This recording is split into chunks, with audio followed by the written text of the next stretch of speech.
This is Hal again from Mumba Web Digital. Branding lessons from the 2024 United States presidential election campaign. Today I want to share with you something that I have been planning to share since 2016. How Donald Trump came to dominate the Republican Party and also dominate the conversation in the United States, win the elections, and continue until now to dominate the Republican Party and to run such a solid campaign until now, almost 10 years now.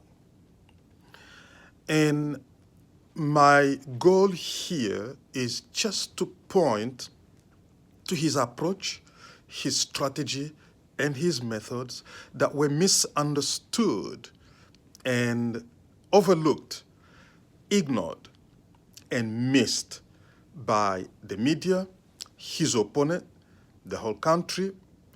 And even today, it appears that he is yet to be understood as a candidate with his strategy. The bigger focus has been on his personality, on the way he talks, on his style, but that is a distraction that has prevented, including his opponents within the Republican Party, the Democratic Party, and the media. Either they ignore, maybe they don't understand, or they just pretend.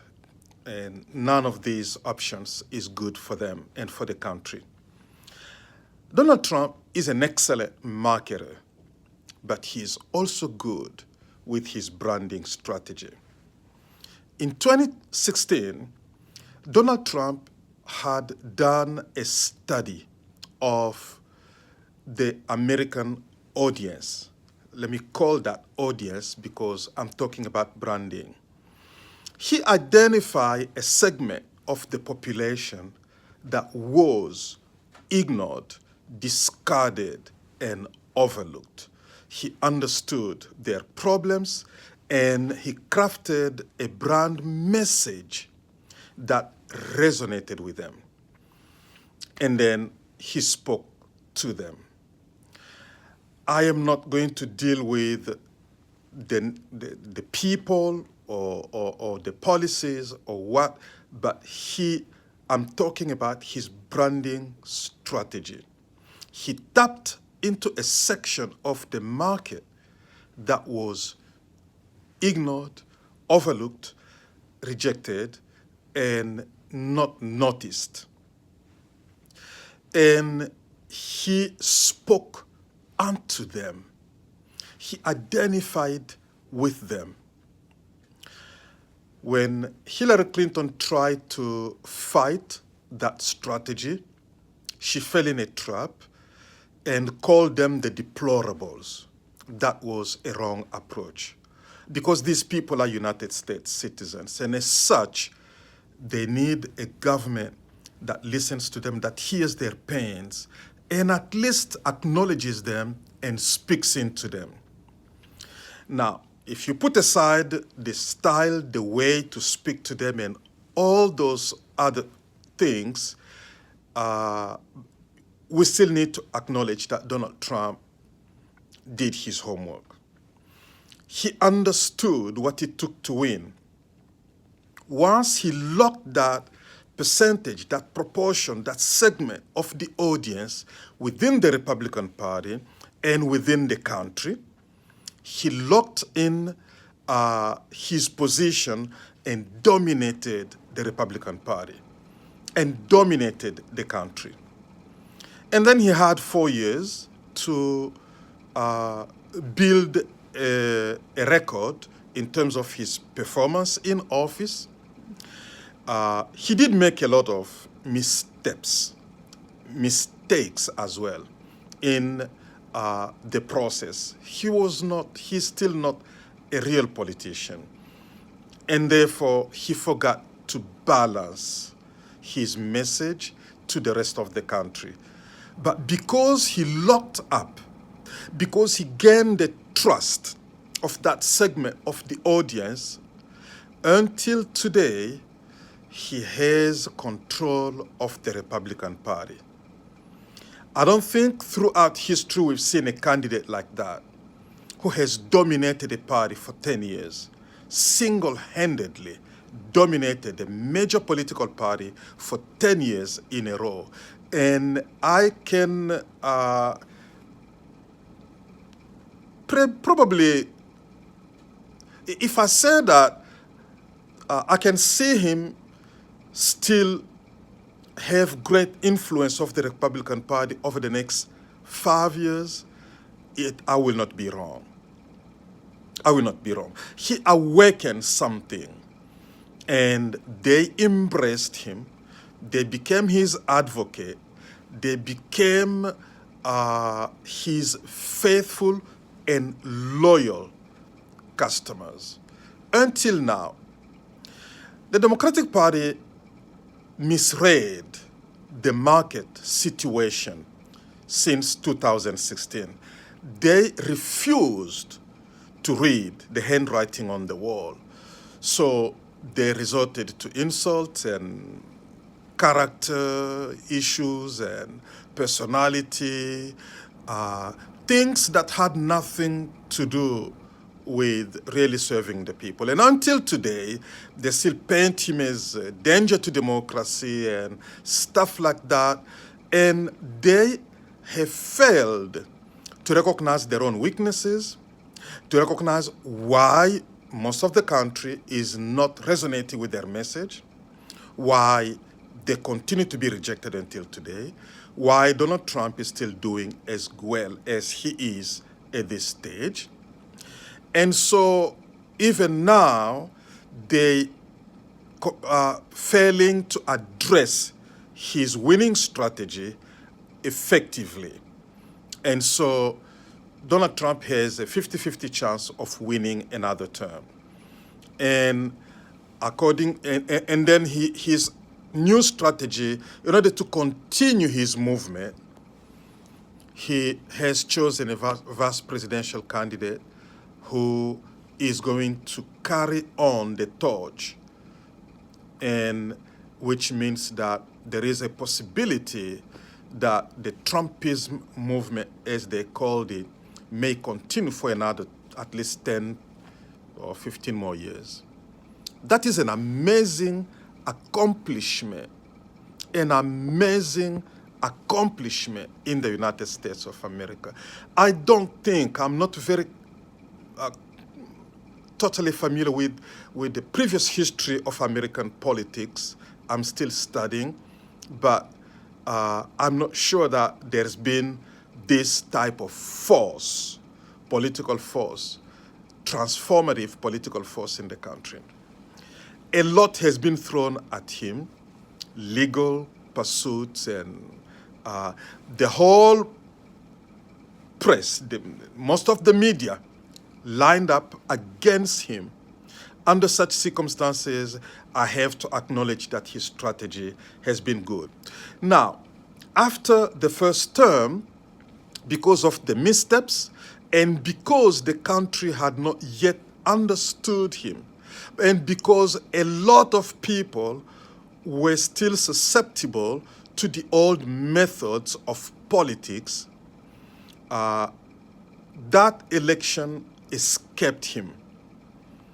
But he has come, if you notice, he has demonstrated a capacity to adapt, the flexibility to tweak his message, his brand, his image, his identity.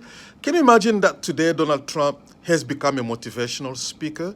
If you're on TikTok, you will see that. He's now a motivational speaker. He is even a preacher right now. He has adopted a new tone in his messaging, which is a very important factor in brand strategy. A new message.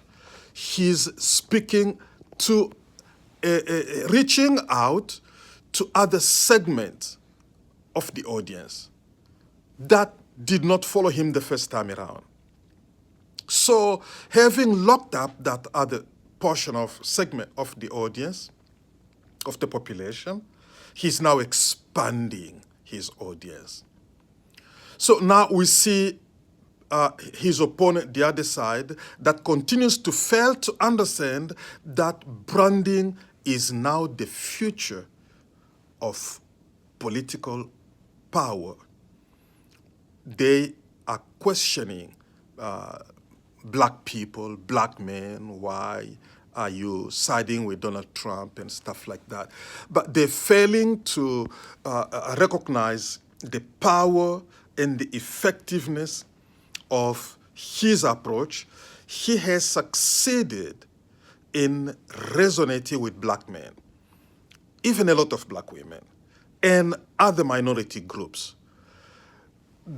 All the legal issues and the attacks and all that, the insult and the putting down, has caused a lot of, a major segment of the market, the population, to identify with him and see through. And just rightly or wrongly, people will say, if this person wasn't this good, they wouldn't be going after him with all these extra other methods that have nothing to do with the political campaign. So it's almost like a witch hunt. So one of the things a lesson that we need to learn here is proper market research and analysis is crucial for your branding strategy. Another lesson is developing a powerful brand identity and message. The capacity to adaptability, market adaptability in your message, in your presentation, understanding the pain of your target audience and customers, and identifying with them, speaking their language, and providing a strong value proposition, and then drawing on your record to prove your point rather than personality and identity politics that the Democrats are still practicing today. And the Democrats have given Donald Trump a lot of ammunition, The lack of transparency, the absence of primary competition, and the weaknesses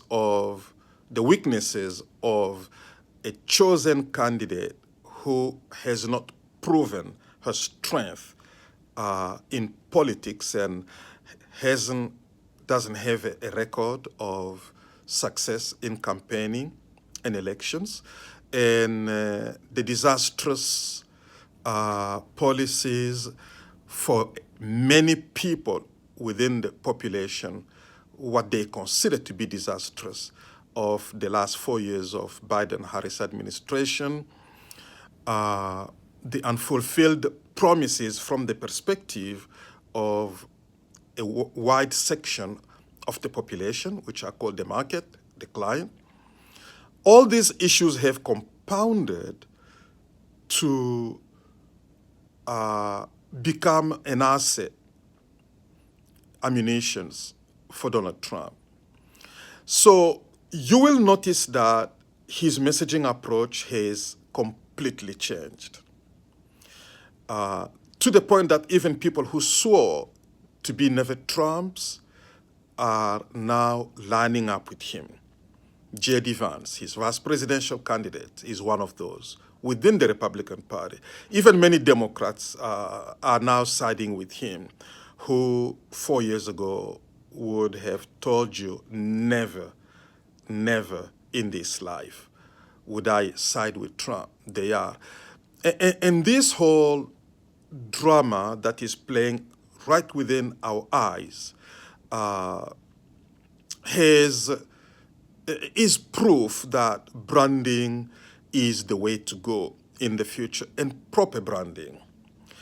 Many of the branding mistakes of the Democratic Party that they have, the missteps on the global stage, especially with the never-ending wars and the allocating of large sums of money to adventures overseas, while people, the population in the country, begins to say, well, you're not taking care of our needs, but you find money to throw away in never forever wars. And I'm not issuing a judgment here. I'm just talking about what is happening on the marketplace of politics and ideas during the campaign. Hurricane Helene helped emphasize that point. The missteps of the Biden administration after giving Ukraine billions of dollars and then giving hurricane victims $750. And all these missteps are the results of a lack of understanding of the power of branding in politics, and understanding the power of your competitor and how your competitor uses those as ammunitions to fight you and weaken you and take over the audience that would otherwise have been loyal to you.